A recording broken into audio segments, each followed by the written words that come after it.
Well, hello everyone. I'm so excited about being able to talk to you again.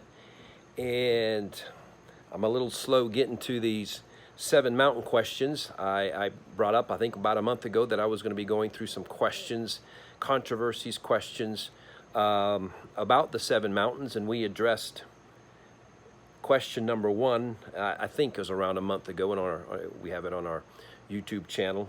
Is the 7 mountain message dominionism? And of course, the extended answer to that is there.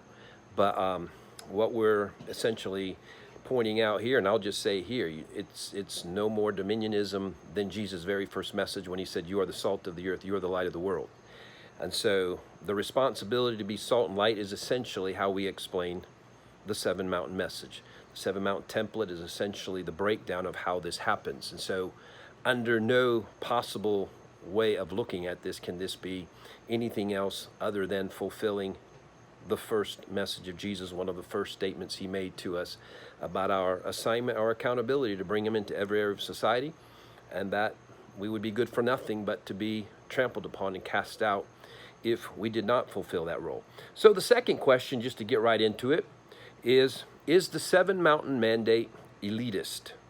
That has been a question that has come out. I was asked that. And there is a reporting, and some say the 7 mountain message is elitist. Now, first of all, why would that accusation come out? It's in a way understandable because there is a lot of attention given in the messaging. I probably don't do as much as others, but I still do enough of it. Attention to the places of influence and targeting the places of influence, and that the tops of the mountains are the positions, the places of influence over millions. Again, if you're not familiar with the term 7 mountains, it's about the 7 primary spheres of society, and that would be media, economy, government, education, family, arts and entertainment, and the mountain of religion, where the church is generally seen as being. Those are the 7 primary spheres of society. And so there is a lot of influence about showing up, bringing the kingdom into the places of influence, the top of the mountains. And so therefore, is it an elitist message? Now, a reality of a correction is that a correction will essentially always emphasize the needed direction to go into. And so if a certain trend is already well established, then if you're trying to make a point that another point of attention needs to be made, then you're going to overemphasize it until there is balance. And I think we understand that we are already un-elitist to the max as the church. Whatever we want to call ourselves, the church, the global church, Christians, Christianity, we already emphasize, you could say overemphasize or emphasize, either one, the poor, downtrodden, the bottom of the mountain individuals, if you put it that way. And we do that because we know God cares about them, and that society traditionally and historically has abandoned them in many ways. And of course, we find out even those who politically, governmentally will claim to be for them the most, some models of communism, socialism, will in effect be doing them the most damage. And so we understand it's the heart of the Lord for nobody to fall through the cracks. And so because of that, that's going to remain. It's always a point of emphasis that will never cease to exist, because we want to make sure there are the needy, the poor, the downtrodden are not unattended in the process. But I remember what my friend Bob Winder asked me years ago. He says, "Johnny, why do the poor get to hear the gospel 10 times for every 1 time the wealthy get to hear it? Why is it? Is it the poor are now more valuable to God than the wealthy?" And it's a legitimate question, and he understands it as well, that in the overemphasis of going after the downtrodden, the forgotten, that we have ceased to target those who operate, we could say, at the tops of the mountains. And that has to change. And we have to recognize the gospel is for everyone. And so that is an adjustment we're making, even with the 7 mountain mandate, the 7 mountain message.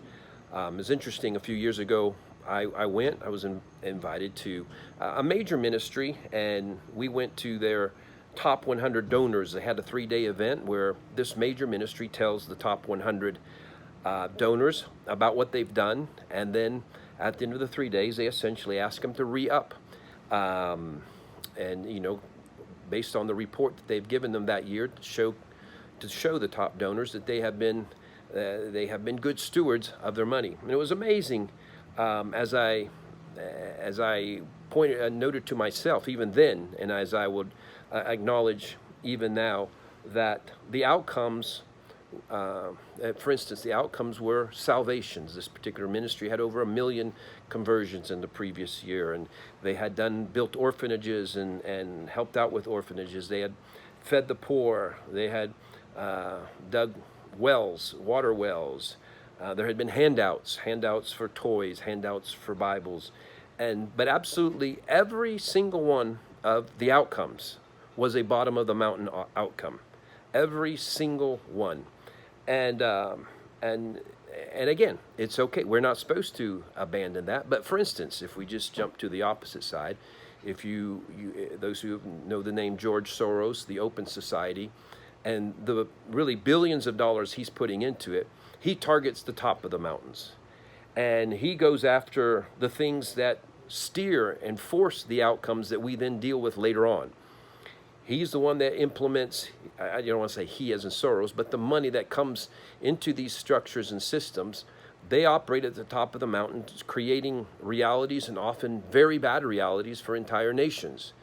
And to think that we are only going to correct that by, again, a big eraser at the bottom of the mountain, where we try to undo what they have done because we've not been up there in bringing any kind of influence, is obviously, it's ridiculous to think that that's something that needs to remain unattended to.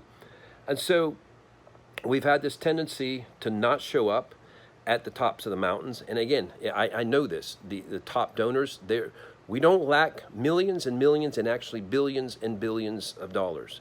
There are hundreds of families that are even pooling money together. It's billions and billions of dollars, but it's still by and large, I think without exception actually, still steered towards bottom of the mountain objectives. And we have to realize that it's at the bottom of the mountain. They're always going to be poor to give sandwiches to, but if you don't target in some way bringing Christ, the kingdom, solutions into government and changing matters at the top of a government, those poor are never going to stop being there. When he said the gospel was for the poor, he didn't just mean we're supposed to give them a sandwich, say, hey, so sorry, it's tough while you're here. One day we're going to be with him.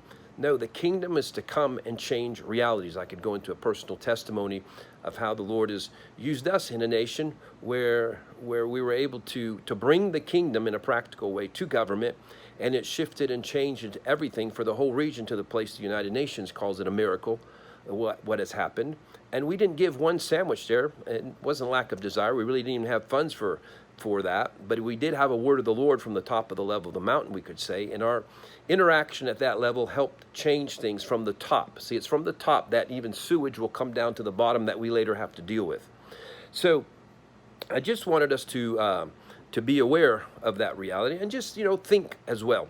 Remember the Titanic, and I don't know how many of you have seen the movie, which really brings it home to us, even if it's 100% truth in reporting, I don't know.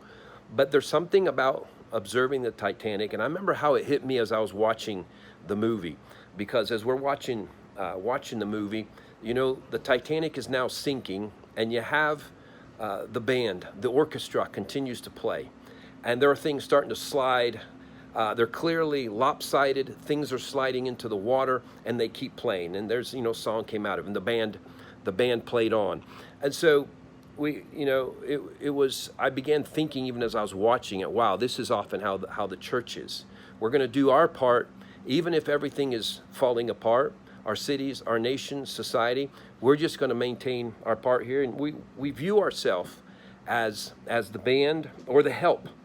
And we don't, you're not going to find us in the ship, in the captain's space, I should say, or find us in the navigator space.